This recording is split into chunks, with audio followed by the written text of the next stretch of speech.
So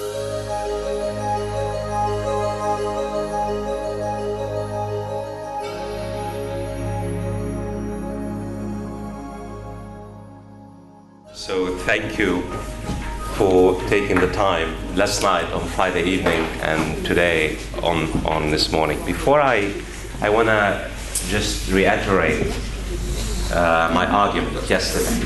Remember, I said the only way to understand the crisis in the Middle East is to understand three major elements: local politics, the structures of power, and the external stakeholders of the great powers. The crisis in the Middle East can be understood only by understanding the three drivers. And what I meant by that, as I said, we're talking about developmental failure, we're talking about state failure, we're talking about leadership failure. And we also broke down the components. We're talking about massive economic mismanagement, deepening political authoritarianism, and constant and repeated and intense foreign intervention. And that's why you have the Middle East is a big mess, right? So today what I want to do, I want to build up, I want to flesh out the argument by talking about the post-ISIS Middle East. I want to talk a bit about the global jihadist movement, what's happening to the global jihadist movement given the crisis in the Middle East. And it's like they knew that we will be talking about ISIS today, so you've all heard the news this morning, right? Yes. So ISIS has fallen in Baghuz. Baghuz is the last strip of land that ISIS control. And the Kurds today, the Syrian Democratic Forces, along with the American-led coalition, declared the end of the territorial rule, the end of the physical rule of the so-called Caliphate. I'm gonna flesh out what I mean by that. And really, Nadia asked me whether I slept well.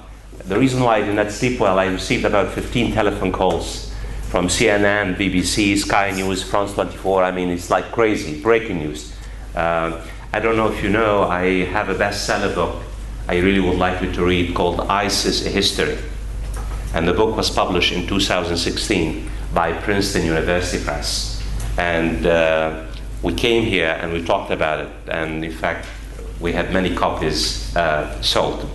But let me say a few words about what the loss of the physical caliphate mean, and I'm going to come back to my arguments. I'm going to put everything together today.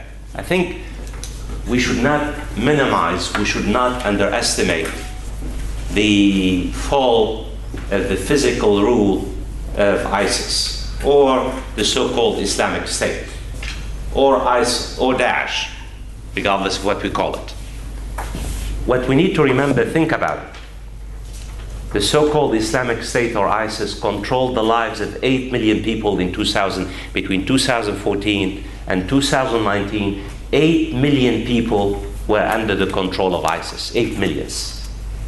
The population, the ambassador tells me, of Belgium is 11 million. 8 million people is a, good size, right? ISIS controlled territories as big as where I live, the United Kingdom. The state of ISIS, the so-called physical state, was as big as the United Kingdom. And more importantly, what we need to understand, we talked about it last night a bit, yesterday a bit, is the utopia that was really a very dangerous idea. ISIS and Abu Bakr al-Baghdadi provided what we call a hegemonic idea. Remember we talked about hegemony, what Gramsci, an idea about Abu Bakr al-Baghdadi, the leader of ISIS, says, I have an idea, and the idea is, I want to take you back to 7th century Arabia. I want to take you back to the first Islamic State. Regardless of whether, we believe him or not, but this was a very important idea in the sense of hegemonic ideas. So today, the This is a very important day because ISIS has suffered a catastrophic military defeat. Catastrophic military defeat. It has lost about 80,000 combatants in the past 5 years. 80,000. These are not my numbers. These are the numbers of the US-led coalition. It has lost thousands of skilled fighters, operators, top leadership. It has lost the physical caliphate.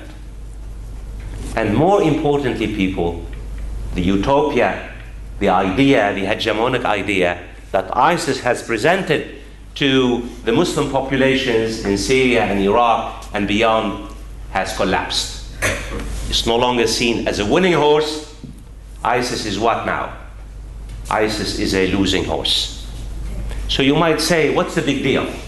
What's the big deal about utopia being dismantled? And in fact, democracy and freedom is going to do exactly, empower people, right? Ironically, in the protests in Algeria, seeing some of the signs, what the Algerians are saying, and the Moroccans, and the Tunisians, and so this is always when you think of international relations, don't think of the short term. Think of the short term, mid-term, and long term, and think conceptually. Balance of power, one of the lessons we have learned about the balance of power changes, right? Think about it. Think of the European state system. How many faces the balance of power has changed? The logic of history, the logic of international relations, constant change in the balance of power for a variety of reasons. We can talk about, we understand international relation. International relation depends on many variables. It's not frozen in time and space. We need to get rid of the blinders of power. Because power sometimes can blind all of us. Because we become so arrogant and lose sight of history and lessons learned from history. Sorry. More questions? Thank you.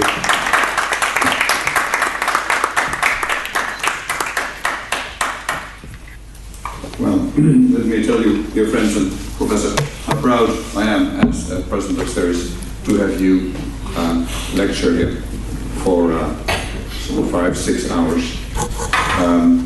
The BBC viewers and the CNN viewers have the benefit of listening to you for a sound burst of 3 minutes, or at the maximum.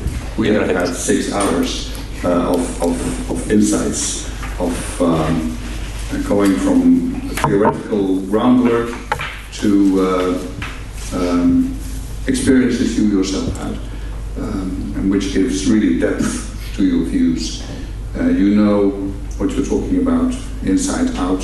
You have reflected on it, you have written on it, and you have brought your vast experience and intellect to it.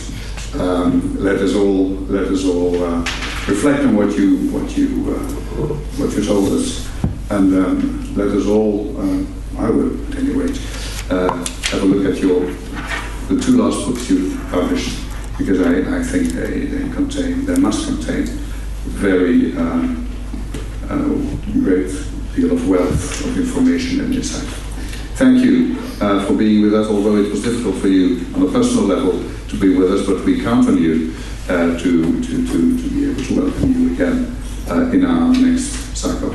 Thank you very much. Thank you.